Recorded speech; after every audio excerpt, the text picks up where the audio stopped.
Today I decided to give you guys a review of The Flash, starring Ezra Miller as The Flash. Look at Ezra there. Look at his face.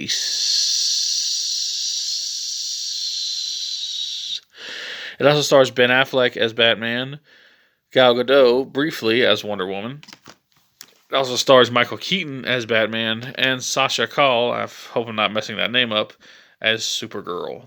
The basic premise of the film is that the Flash wants to try to save his mother from getting murdered and his father from being falsely accused of her murder. So he travels back in time to try to stop that, and in doing so, creates an alternate timeline where there are no metahumans besides him and Supergirl. So they have to team up with a younger version of himself, as well as Michael Keaton's Batman, in order to stop Zod, because that's essentially where the film takes place, is during the events of Man of Steel, but there is no Man of Steel to stop General Zod. That's the basic premise of the film, and overall I think the story is actually pretty good. I think that as far as time travel stories go, this one's probably one of the more unique ones.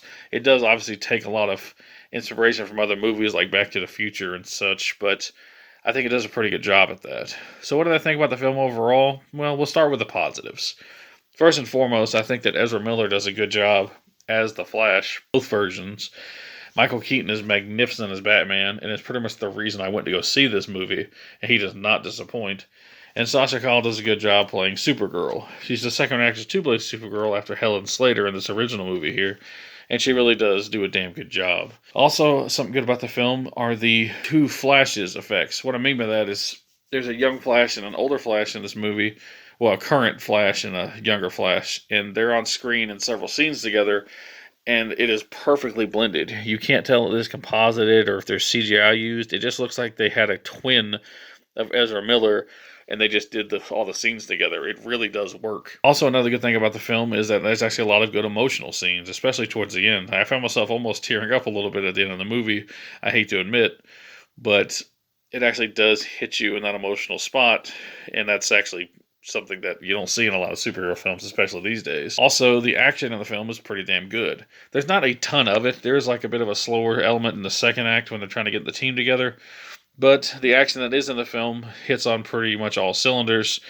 and if it starts with an opening sequence where Ben Affleck's Batman is kicking ass and taking names, and that's always cool, and it ends with a fight between Zod and our heroes, not to mention another awesome action sequence where the Flash, Batman, must rescue Supergirl from a Russian prison. Overall, I'd say that the action is pretty top-notch. Not the best I've seen, but far from the worst. It's pretty damn good. That leads us into the negatives of the film, and one of those has to be the humor.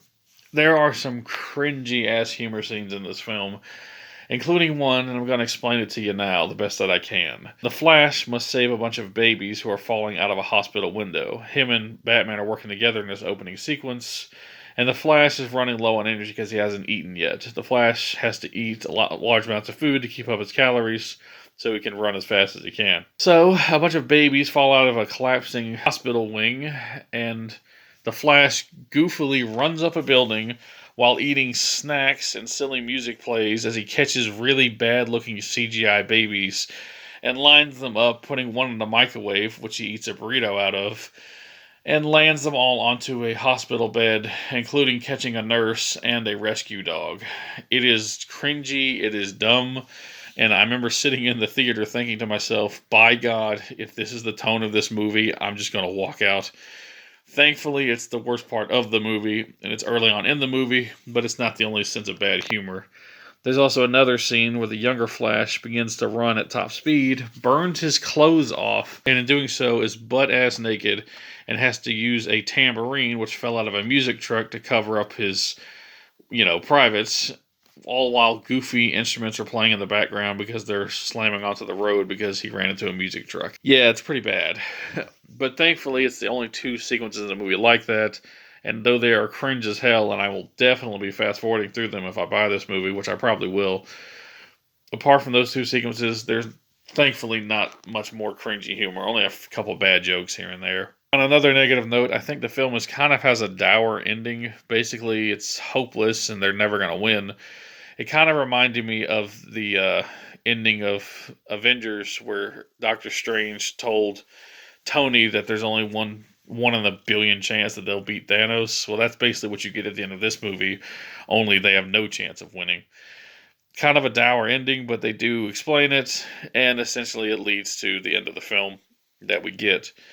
All in all, besides that, though, I think the film is pretty solid. And if you can look past a little bit of cringy humor and kind of a wonky ending, I think you will have fun with this movie. Overall, I'm going to give The Flash a 7 out of 10. A rather enjoyable film that I do recommend, but I kind of wish it had been great. I'm not the biggest Flash fan, but this film did kind of make me enjoy the character more. But I would definitely recommend them getting a different director if they decide to make another Flash movie, because the humor just doesn't work, and the tone was all over the place at times.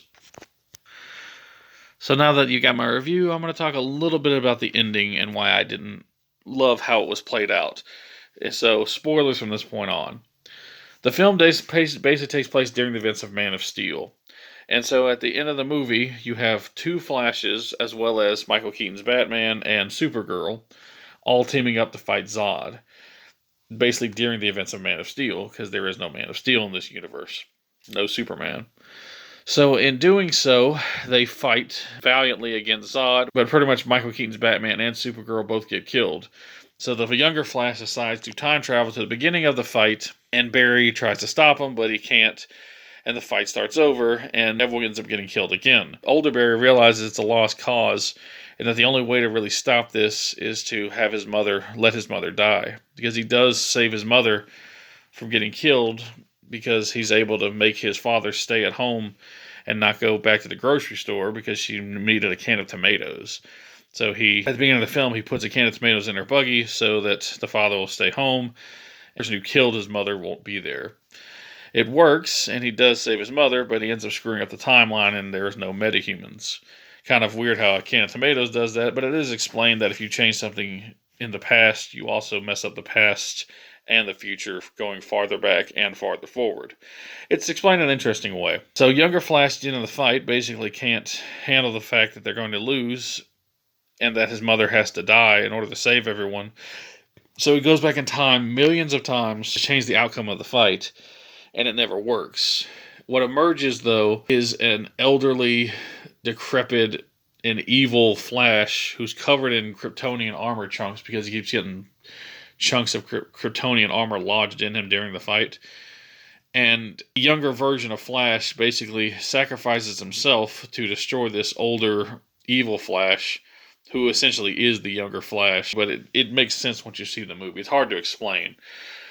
But basically, the film ends with the Flash resetting the timeline completely by letting his mother die and essentially making the events of the movie completely pointless. But what that means is the Michael Keaton Batman is destined to get killed by Zod, and I guess so is Supergirl. And our Flash from the DCEU is never meant to be there anyway. So that universe is essentially damned, and Flash's mother still dies. But Flash does change one thing about the past, which allows his father to not be imprisoned for the mother's death. However, this leads to George Clooney's Batman being the Bruce Wayne of the DCEU timeline. I shit you not, George Clooney's Batman is in this movie. Not in costume, mind you. And that's how the film ends. The film ends with George Clooney as Batman, all because Flash decided to save his father at the end of the movie. And we know he's going to have to reset that because he has to have things the way they're supposed to be. Basically rendering the entire fucking movie pointless. This did not sit right with me, and I don't really like that ending at all. My favorite Batman, Michael Keaton, is essentially damned, and Batman and Robin, George Clooney, is the current DCEU Bruce Wayne, and Supergirl's screwed and dead as well. It's just wow. And I didn't like that ending. But one thing I did like about that ending, though, is you see the timelines start to collapse in on themselves because older Flash has just destroyed the timeline. And the only way to fix it is for younger Flash to go back in time and have his mother die. But in doing so, you see all different outcomes that could have been from different timelines. And you see Christopher Reeve's Superman standing next to Helen Slater's Supergirl. You also see Adam West's Batman right next to Burt Ward. as Robin.